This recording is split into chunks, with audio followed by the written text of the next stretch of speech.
let's talk about this guy.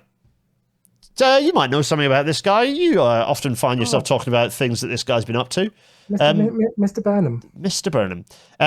Yeah, firstly, he's pissed off that, government, again, like they were going to announce their Northern Palace Rail, which is a stupid name for a nebulous load of nonsense. They were going to announce it last year. Now they're going to announce it at the budget. Then they didn't. Then they're going to announce it at the infrastructure strategy thing, which they didn't.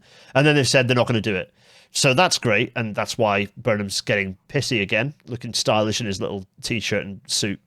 But there are some genuinely good things happening in Manchester right now, which I'm excited about, which is... like as of I think the 7th of December, what's the date now? Not the 7th of December, it's a few days ago. There's a big change in the way that ticketing works in Manchester in the move towards the B network actually integrating stuff across modes. This is really positive. This is like really good. There are issues, problems, little things that are headaches. But this is really positive. Manchester is an enormous city, and it is getting towards having an integrated transport system. And the objectives are being laid out very, very clearly, which is making me very happy. So, Jen, any thoughts on this? You might have some. Well, you're being very positive. I'm actually being very positive because I want to eat my words a little bit here. I've historically been quite critical about Burnham as somebody who doesn't really follow through with his words. And you know what? On the buses, he has. I'm worried that he's been distracted by the buses for the last couple of years, and things like the Metrolink have kind of been forgotten about. I don't know if anybody's travelled on the Metrolink recently, but it's actually falling to bits. There's many temporary speed restrictions where just maintenance has been lacking. And I'm kind of worried, like, as his focus starts shifting to more of these other things, what happens to the buses when they're not getting those political eyes on it? And that's where my worry lies. But I want to eat my words a bit because you know what, he's followed through on the buses, and I was skeptical then, so maybe I'll be proved wrong. Yeah, and I mean, multimodal integration, we've covered this a lot on RailNat, that like rail should not and cannot exist in a bubble, cannot be thought of in isolation. The phrase that I always use is mobility in totality. It's what works because people just want to get from A to B, and they want to do it in the way that's as easy as possible.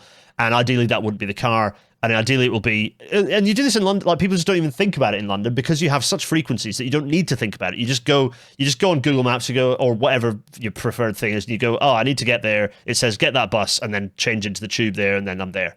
And you just do that. We're going in the right direction in Manchester, and it's been very noticeable in the last couple of years. It's getting easier to get around. So yeah, I'll give him some credit there for that. But he has to keep the pressure up, and you don't keep the pressure, and he is, to be fair, and he has reasonable. The fact that he is, a lot of people are saying he's the more.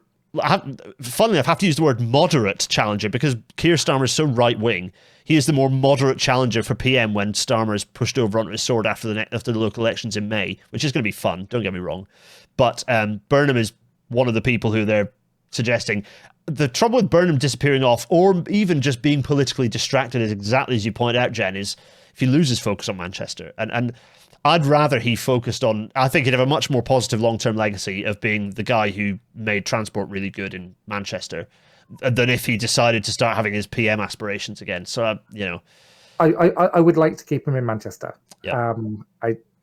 He's better at regional politics than he was when he was doing national politics. He was also a kid when he was at Treasury. I slag him off for some of the stupid decisions he made, but he was also a kid, relatively speaking. He's now he's done Manchester. I think the thing is, having given evidence next to him twice in Parliament, he does know the stuff well. He actually does get the detail. He is on it, and he understands how it impacts on people actually day to day. So, for better or worse, he is doing good. He is doing good things on this, and I like the B network idea. I think it's a nice. It's smart. It's fine. People have thoughts on the various yellows. I know this. By people, do you mean me by any chance? the vomit comets, as I call them. Any other shade of yellow. Any other shade of yellow. They did pick a slightly anemic yellow. It is true. It's to make it easier to clean after spending a night out on Wilmslow Road. Don't investigate why that's the case. It's nothing to do with how jet wash works on yellow.